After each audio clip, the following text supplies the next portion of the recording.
In this episode of the Locked On NBA Big Board podcast, me and my brother James are going to discuss the season debut of three super sophomores. In your opinion, who is the best sophomore in this class? Is it Riley Kugel? Is it Donovan Clingan? Or is it Tyrese Proctor? I have all three in my top 10, but this episode is all about James's opinion and what he thinks of the three super sophomores and where he expects them to be in the 2024 NBA draft. Stay tuned.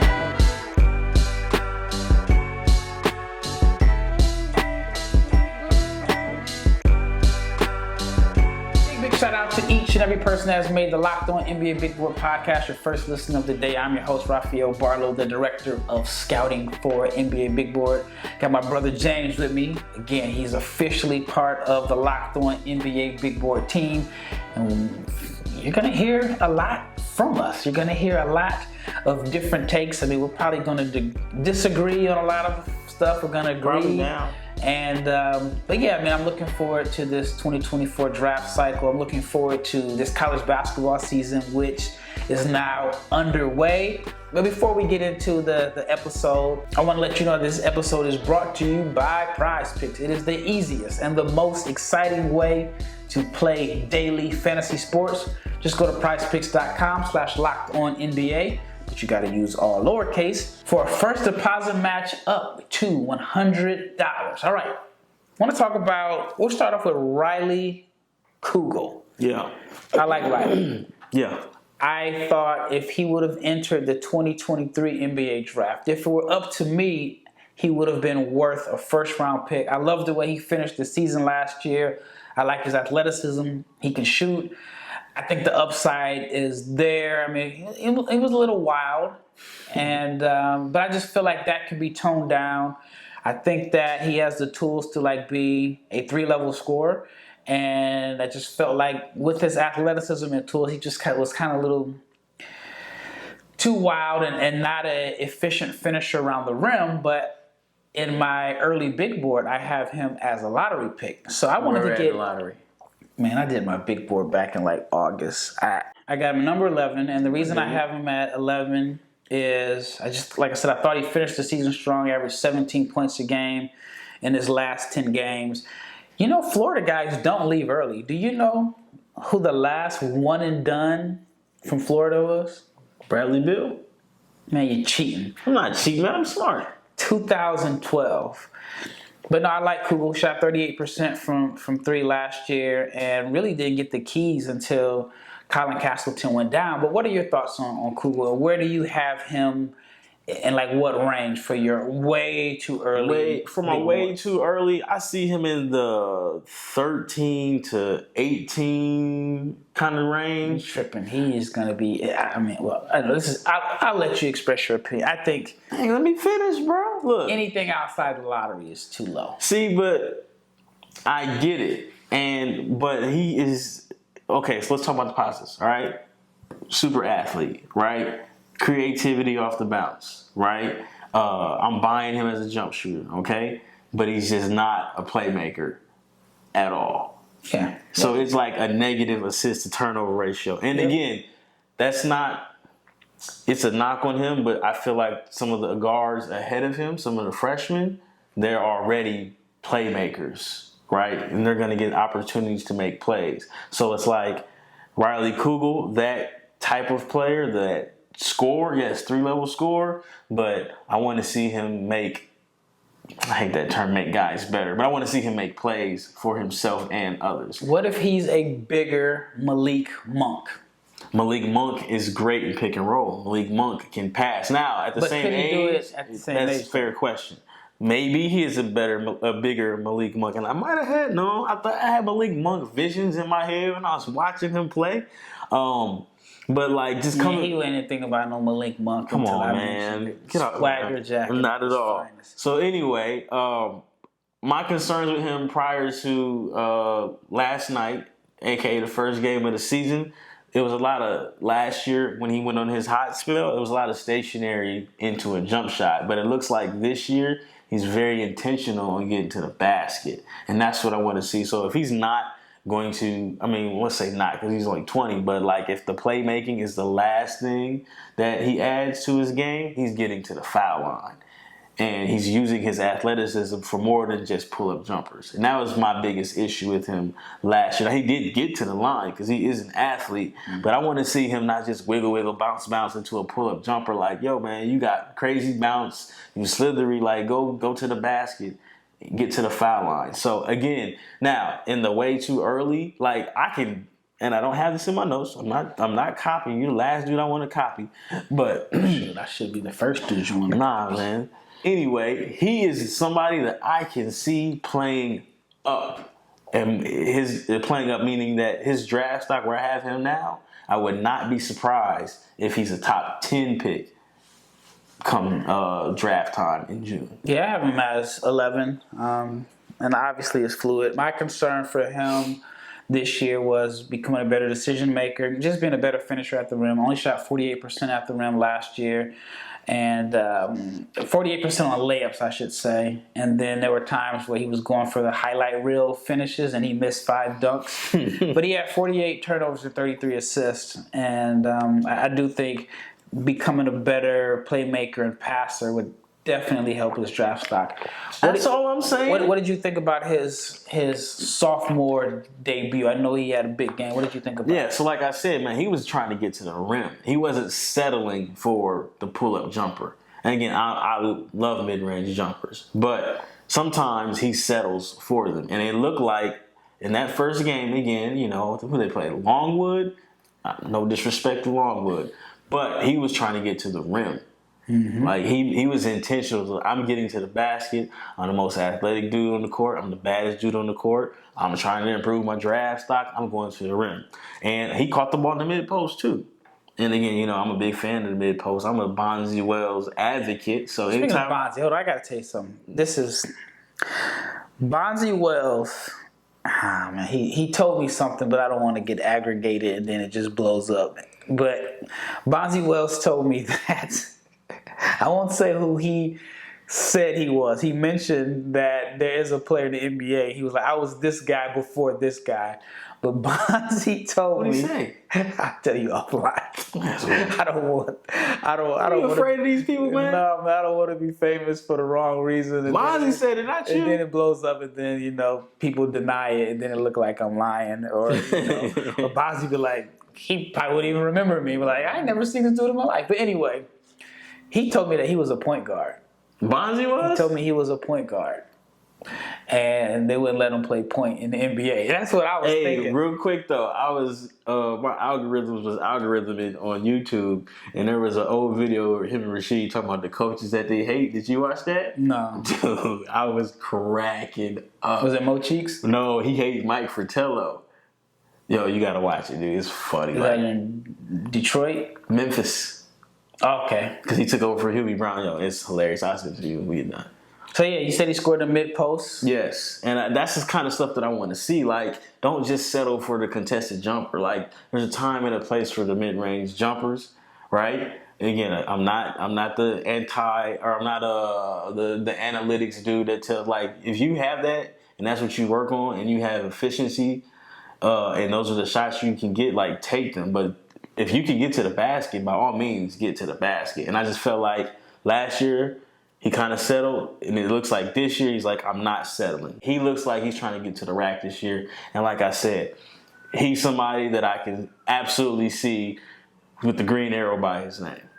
All right, I know you kind of touched on it a little bit, but what would you say is the area that you want to see the most improvement from him? Is it the passing or is it attacking the rim? Okay, so you had to pick one. I think the passing, you may not get that in college basketball right away, but I want to see him attack the rim, in particular in transition, a lot better. Like, he's too athletic to not be finishing in transition like he should have been. Is he settling for too many threes, in your opinion? It's just bad angles. It's bad angles. It's not making the right move.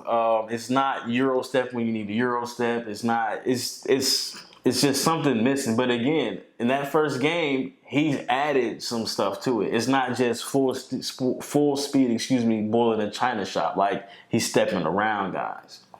Yeah, I mean, I like him. Like I said, I would have taken him in the first round in last year's draft. And I think that, you know, the situation is better for him this year. I mean, they have more talent around him.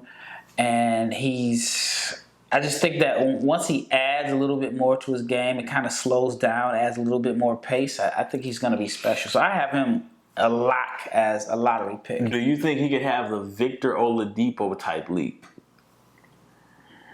I don't know. Well, I mean, Oladipo went number 2 in an open draft. But I think the flashes of Oladipo being a point guard is what catapulted him that high. That's fair. They were trying him at the point early in his career. So, I mean, I think that would be the difference. And I don't think Kugel was going to have the opportunity with the ball handlers that they brought in to play the point. All right, when we return, we're going to talk about another super sophomore that had a strong debut, and it is Donovan Clingan. Now, I have Donovan Clingan at number 7 on my way to early big board, so I want to get James's thoughts on Donovan Clingan. He's actually been kind of divisive on Twitter. I've mentioned I'm high on him, and there's a couple of people that are they think centers are like running backs, so they're just totally against taking a traditional center in the lottery. But I'm going to get James' opinion. I'm going to chime in from time to time. I want to talk to you about Jace Medical, because Jace provides 5 life-saving antibiotics for emergency use.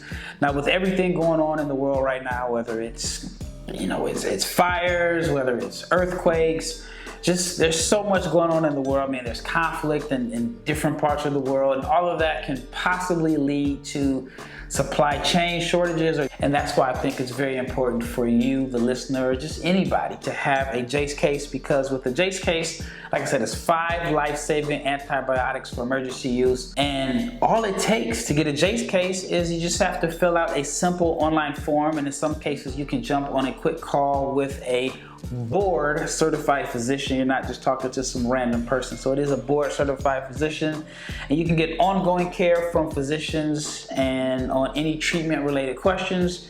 Doctor created, doctor recommended. So do not be caught unprepared. Everyone should be empowered to care for themselves and their loved ones during the unexpected. And Jace handles everything from online evaluation to licensed pharmacy medication delivery and ongoing consultation and care. If you or anyone you know or someone that you love want some peace of mind and you want to have a year's supply of medication, go to jacemedical.com and to see if it's offered for you. Remember to use the promo code LOCKEDON for $20 off your first purchase. That is Jace Medical, Jase. That's jacemedical.com. All right, Donovan Clingan. I like Donovan Clingan. He is another guy that I would have taken in the 2023 NBA draft. I mean, I thought the flashes that he showed were enough. I mean, the dude is big. Like, they got him listed at like 7'2", but sometimes he even looks bigger than that. I mean, he's 7'2", he's strong, and he moves very well for a guy that size. I mean, he was just a dominant interior defender. I mean, check out these numbers. Go ahead, hit me, man. These numbers are crazy. All right, on one hand, the numbers, 6.9 points, 5.6 rebounds, and 1.8 blocks per game. They're not going to really wow you until I tell you he did that in 13 minutes. 13 minutes per game. Now, I am not a per 100 possessions guy. This is going to be the first and the last time that you ever hear me use per 100. I'm not even a per 40 guy. Nah, you don't do per 40 stuff. Yeah, if you were able to play 40 minutes, then you would play 40 minutes. Or per 36, I'm not using those numbers because that can make a guy look really, really good. So this is rare that I'm going to use these stats. But per 100 possessions, Donovan Clingan averaged 30.8 points, 25.1 rebounds, and 8.0 blocks per game. He spit his wire. I mean, we ain't seen those numbers since Wilt. And Wilt was playing against 6'5". That's exactly why you don't Use per 100. Right. But check this out. Donovan Clingan's senior year in high school, he averaged 30 points, 18 rebounds, and 6 blocks per game. So, I mean, he's put up those video game numbers before, and I'm not expecting him to put up anything close to that. But let's say those numbers that he averaged in high school, 30, 18, and 6. Let's say you cut them in half, and he plays 30 minutes per game for UConn. That's still 15, 9, and 3. I think that alone could get him in the lottery. So what are your thoughts on Donovan Clingan? And I'm going to give you his measurements. I forgot that. 7'2", 265, 7'7" wingspan, and is just the epitome of a rim protector. Like, he changes the course of a team's offense because once you see him in the paint, you're not going to challenge him. Okay, so you brought up the James might not be feeling Clingan like by the tone. Yo, you brought up per 100, but did you mention the 5.5 fouls per 100 possessions? No, so because it was a positive Donovan Clingan. Can he play those heavy minutes without hacking? That's one question that I have for you. Okay, Now. So, and is this Donovan Clingan love? Is this revision for the Walker Kessler love that he didn't get?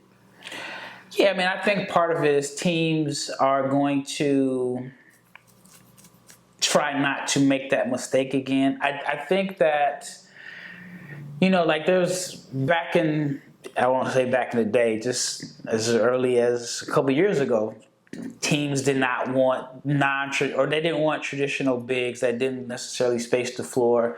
I think James Wiseman might have scared some people off. James Wiseman's pretty bad, man. He can't catch, man. He's a terrible screener, and that's bad. Question his motor and all that. He went number 2, so I mean, okay, so here's my concerns with Clingan, right? So if you sit here and say, well, I don't want to make the same mistake that we made with Walker Kessler, he's not the athlete that Walker Kessler You don't is. think so? No, I really don't. I think he runs the floor. I think he moves extremely well. Okay, hear me out though. Let me clean that up then. Running the floor, okay. But Kessler's still faster, okay. Lateral quickness, I feel like Kessler is better there. And that pop in traffic, I don't see that from Clingan. And I think he finishes soft at times at 7'2".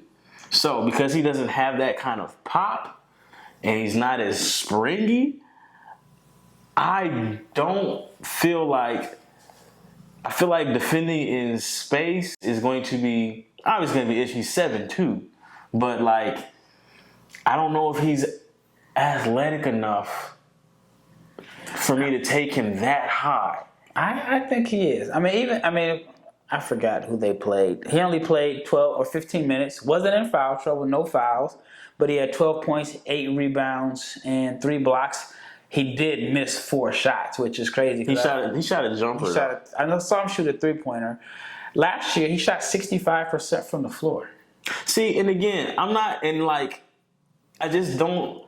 Okay, Walker is a better athlete, and okay, not to make this a complexion comparison, but let's look at the last rim running bigs taken. So he's not the athlete that Walker Kessler. I always want to call him Walker Kessler Edwards. I get it. I'm gonna call him WKE just because whatever. He's not the athlete WKE is, and he's definitely not the athlete that Mark Williams is.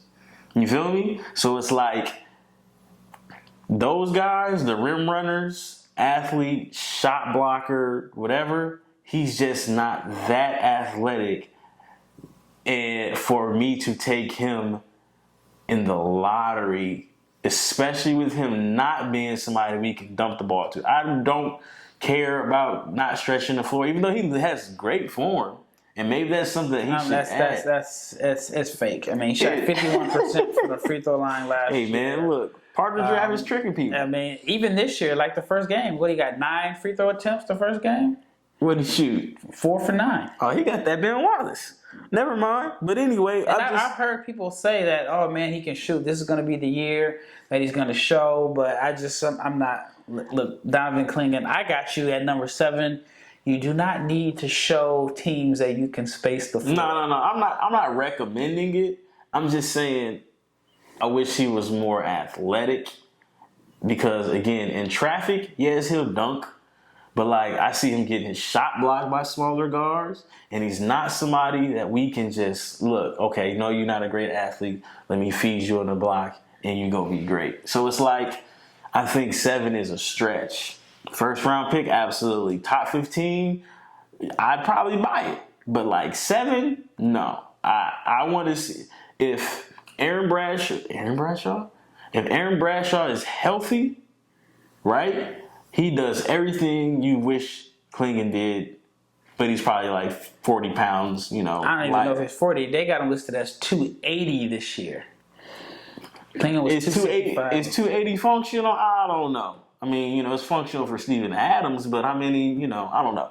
But I just feel like the upside with him not being as athletic as an Aaron Bradshaw would make me put Bradshaw over him if I'm slotting another big in the top 10. If you're the Washington Wizards, you need whoever you can get if you're the Wizards, man. Because Gafford is always on the wrong end of a highlight. So let me ask you a question. We talk about the Wizards, all right? Let's say somehow the Wizards fall out and they fall to 7th, right? Bradshaw's on the board, Clingan's on the board. Who are you taking? It just depends on what I see from Bradshaw. I mean, I think some teams are going to be scared off for a big with a foot injury. True. I think he could end up having a season where, depending on when he comes back, I was told from a very, very reliable source that he may come back early December.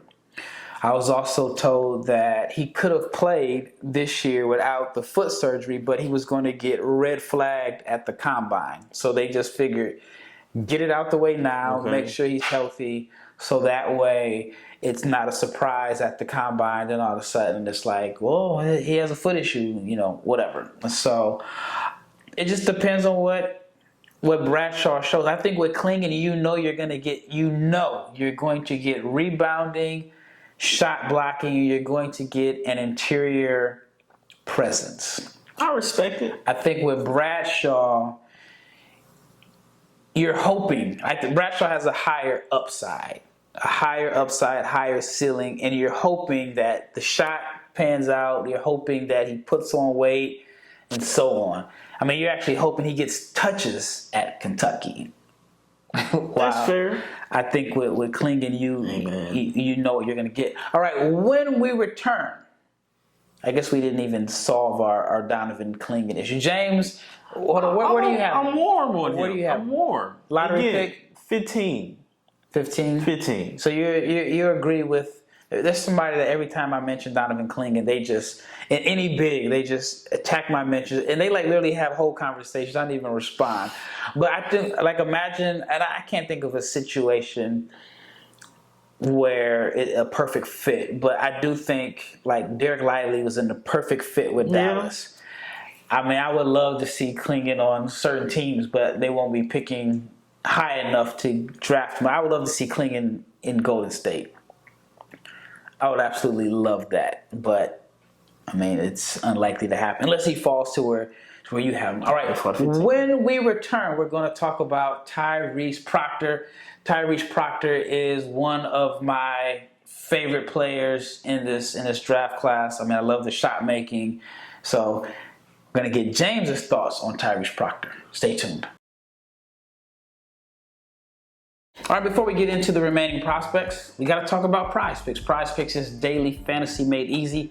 All you have to do is pick 2 to 6 players, and you're just going against the numbers. You're just picking against the projected numbers. So, for example, you can select whether or not Steph Curry will score more than 29 points, or if Nikola Jokic will grab more than 10 rebounds, or you can predict if Anthony Davis will get more than 2 blocks, or will Dame Lillard make more than 4 threes in a game.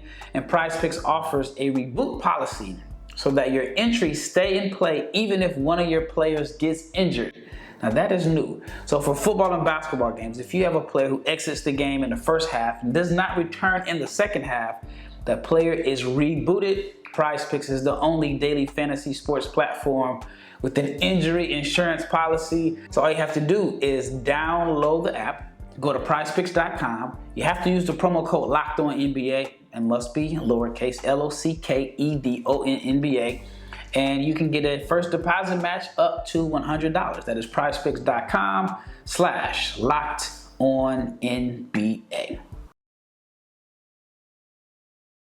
All right, last segment, we talked about Riley Kugel, we talked about Donovan Clingan. Now we're going to talk about another super sophomore that I think is a lottery pick. Actually, I thought if I had Clingan, I want to say I had Clingan number 7. Actually, I have Clingan number 6. Oh, you wow. And I have Tyrese Proctor at number 7 on my way too early big board that I came out with in August. So what are your thoughts on Tyrese? Man, look, I'm not as high on him as the consensus of draft talk.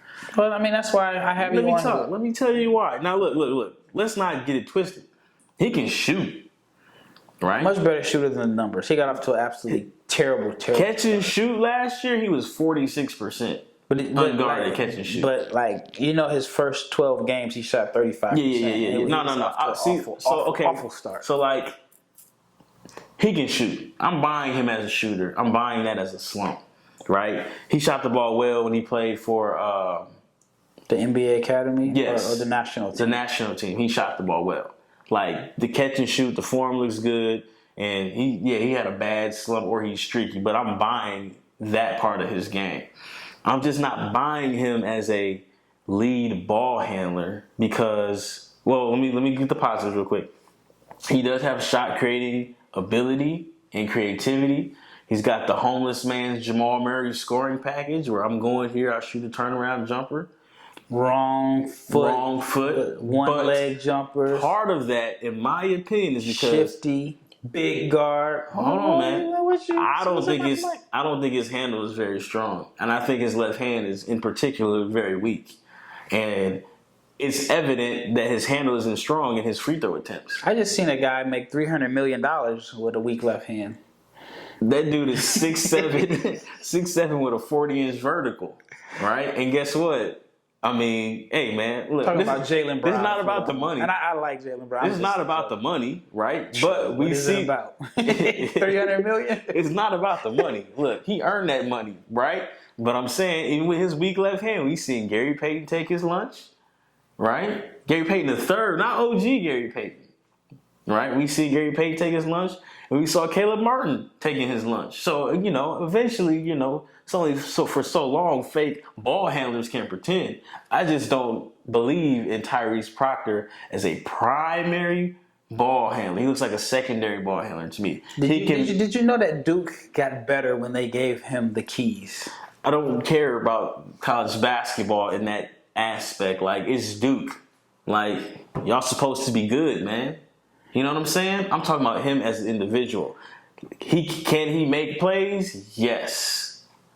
But is he a primary ball handler? And again, I'm not knocking the young man. I'm not saying he's not a top whatever pick. I just think that him handling the ball full time, because he plays with Roach, a co-point guard. And again, the NBA is about whatever, but as a full-time lead ball handler, it looks scary because I don't think his handle is strong enough. And because his handle's not strong enough, he doesn't get to the free throw line. Hey, in that conference tournament, they played 3 games. He shot 4 total free throws. Mm-hmm. That's bad. His free throw rate is low. 2 shots at the rim per game. I can't. When we got these young guns here, we got the Isaiah Colliers who's going to put rim pressure. We got my man Stephon Castle, rim pressure, right? He gets the chance. Elliot Cadeau, rim pressure. Tyrese Proctor is not putting rim pressure on the bigs. And to me, that's a red flag for somebody who's supposed to be a lead ball handler. Now, not a primary, but a secondary. So I see the positive assist-to-turnover ratio, right? But I just want my lead ball handler, my top 5 pick, which you have at 7th, my top 7 pick, I want to see you get to the rim. How many free throws did he shoot against Dartmouth? Oh, no. He shot 1 free throw. I mean, as a Did team, he get fouled? As a team, they only shot 12. That's bad, but he might have got fouled shooting some rock. We can check the tape. I want to see rim pressure. Now, if you tell me this year he's attacking the basket, he's getting to the foul line, that handle, it looks loose, but you know what? If it's getting him to his spots, I buy him going that high. But I want to see you get to the line. And again, complexion comparison, Jamal Murray he shot 5 free throws per game as a freshman at Kentucky. I'm not saying he's as good as Jamal Murray, but like we talking about big guard, jump shooting, big guard. But Jamal Murray was still shooting 5 free throws a game at Kentucky. And that's with Kentucky being stacked. I don't even remember who was on his team that year. Booker was on his team, right? I don't know. I mean, the dude's only been in school 1 year, so Maybe he's in school for 3 months. It's easy for all the seasons to feel like they overlap. I mean, it's fair that he doesn't get to the foul line. Again, that was my knock on Halliburton. Like we talked about Halliburton in the previous episode. Halliburton only got to the foul line like 26 times for an entire season. He played like you talking about his freshman year or his sophomore year? The sophomore year, it was cut short. I mean, before an entire season, Tyrese Halliburton only got to the foul line 26 times. And that was my knock on him. And we talked about it in the Nikola Topic episode about the mistake on Tyrese Halliburton. He shot 2 free throws per game his sophomore year. What about his career? Tyrese Halliburton. His freshman year, he shot 71 free throws in 57 games. He played 33 minutes a game as a freshman. That's a lot. Yeah. Okay, that's fair, but I won this argument. Nah, you didn't. So hold on. So you saying Tyrese Proctor has Tyrese Halliburton passing ability? Is that what you're saying? Because I think he's coming into his freshman season, I thought the passing was going to be his greatest strength. One thing about Australian guards, they know how to move the rock. Only one that doesn't is, I guess Patty Mills. Patty don't pass. Patty Iverson. And then Dante Exum wasn't a passer. But you look at like Australian playmakers, they have a tendency to develop these big playmakers that can make plays for others. Whether it's Ben Simmons, he's a great dribble handoff guy, but you know what I mean? Like he can pass. Giddey is a phenomenal passer. Yeah.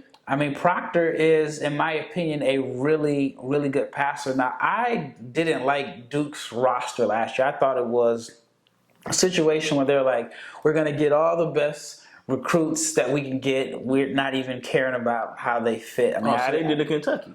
I just feel like, those two schools are going after the biggest class every year, and they're shuffling guys in and out. I'm not even a big fan of their fit this year. I think they have too many guards, but last year I didn't like Lively and Filipowski and so on. So with that being said, I think Proctor is a big point guard. I think he's a good passer, and he is someone that can get his own shot at the end of the shot clock because he's so unorthodox and crafty. Like, you don't know what he's going to do. And like, if there is a game that really sold me on Proctor, it was the Tennessee game. Like, he was the one that wasn't scared of the moment in the NCAA tournament. Okay.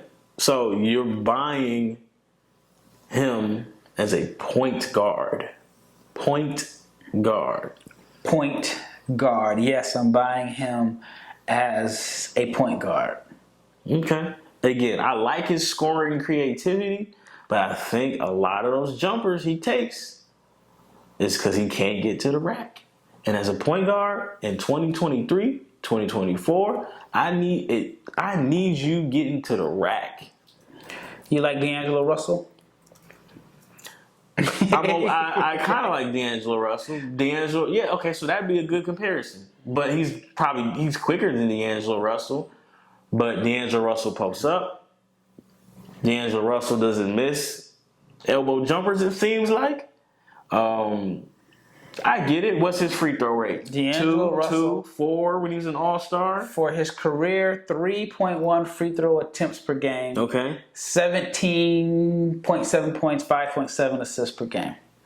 Okay. In that game against Tennessee, he got 3 free throw attempts. All right. Let's look at D'Angelo Russell at Ohio State his 1 year. He averaged 19, 6, and 5. He shot 4.5 free throws a game. I feel like he had, obviously the average 19 points a game. He had the keys into play 34. What am I telling you about these point guards? Yo, man, go where they need you. Yeah, I go think, to a football school, bro. I think that if Proctor wasn't at Duke and he wasn't playing with, it's probably like, dang, even on the roster right now, how many 4 or 5 stars? Pretty much the whole team. Right. I think he could get to the foul line 4 times per game. He's at Duke. Yeah. So he made his bed. I'm just saying. I agree. Okay, let me ask you a question. Does Tyrese Proctor have D'Angelo Russell's offensive creativity and handles? But D'Angelo dribbling in place, getting to his spots. D'Angelo snakes pick and roll. He was snaking pick and rolls at Ohio State. He snakes pick and rolls. To get to his spots. He posts up. He's crafty. Is Tyrese crafty like that? That's the thing. Like, he's a crafty scorer. Well, that wraps up this episode of the Locked On NBA Big Board podcast. We talked about 3 of the top sophomores in the 2024 draft class. Let me know. Whether it's about Kugel, whether it's about Clingan or Tyrese Proctor, let me know your thoughts. Do you think James is right about being concerned about Proctor's lack of foul attempts? Do you think James is right? Whether it's about Donovan Clingan not being a top 10 pick, let us know. Once again, it's Rafael Barlowe with my brother James, and we are